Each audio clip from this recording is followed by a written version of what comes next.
Hi and welcome to this video. In this video, we will learn how you can subset the pandas data frame based on value. Now, before we start, I hope you remember the log utility that we have learned in the previous video when we were doing label-based subsetting. The utility is actually very useful when we are doing value-based subsetting also. First of all, we are importing the pandas library. Then we are reading the Big Mart sales data. And this is our data sets. These are the rows, these are the columns. Now, when we talk about the value-based subsetting, what we are trying to say is we want a set of rows and columns that satisfy a given value-based condition. Now, what do you mean by a value-based condition? Well, here you can see an example. So the value is 1987 and the condition is we need all the rows from our data frame that have outlet establishment year as 1987. If you want to do this in code, you can use a basic syntax where you are writing the data frame names, you open and close the square bracket, and inside the square bracket, you write the condition.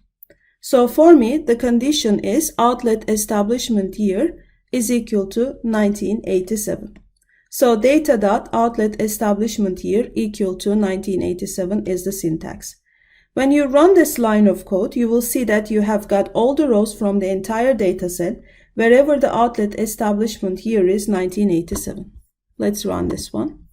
So we have 932 such rows.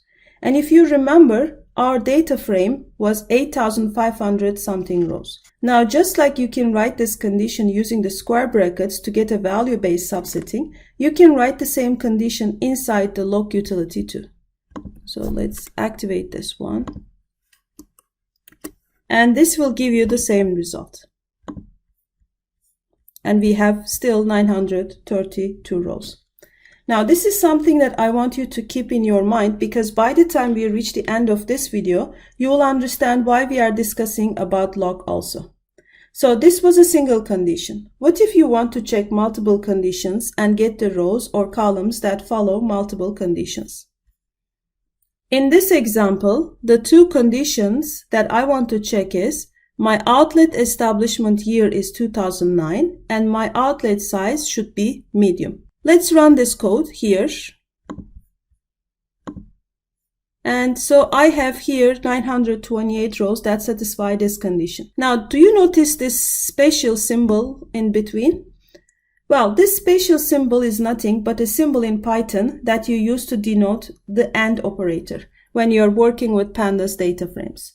Now, what this condition essentially says is you want both this condition, here we want the outlet establishment year is 2009 and outlet size medium to be true.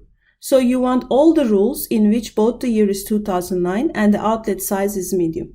And this is what you see in the output. You see outlet establishment year 2009 and outlet size medium and so on. Now, just like AND, we also have the OR operator. And the symbol for OR operator is just this pipe sign. We can use here the pipe sign. Now, this condition basically says, I want any row that either has an outlet establishment year as 2009 or the outlet size as medium.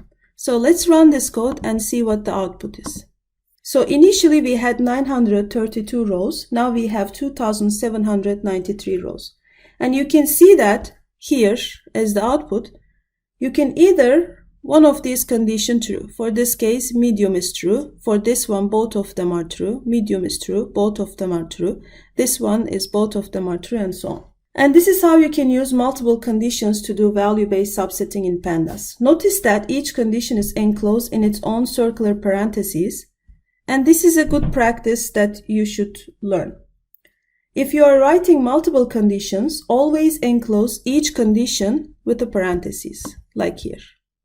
And the symbols we have is for AND, this symbol, for OR, this pipe symbol, for NOT, we have the exclamation mark. Here in this code, we just want all the records or the rows from a data frame in which the outer establishment year is not 2009. When you run this code, where you'll see that the year is not 2009. And now you can write all these code using the log function. Here you see the log. You will get the same multi-conditional subsetting for value, and it will work the same.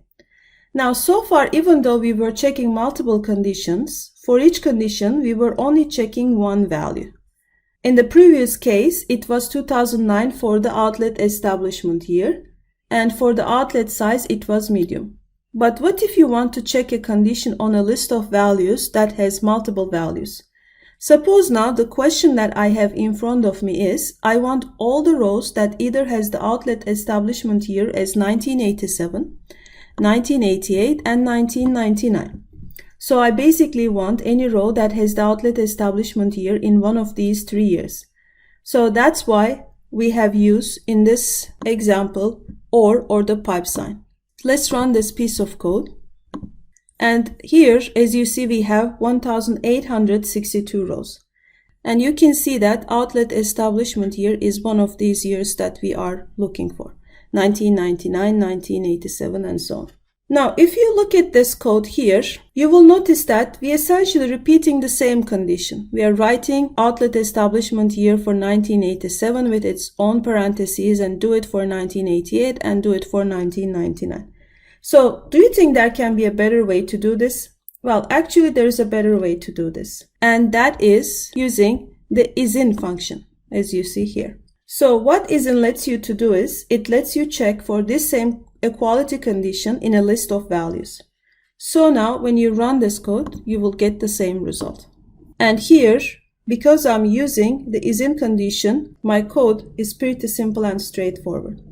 I'm just saying, give me any row from the data frame where outlet establishment year is inside this list.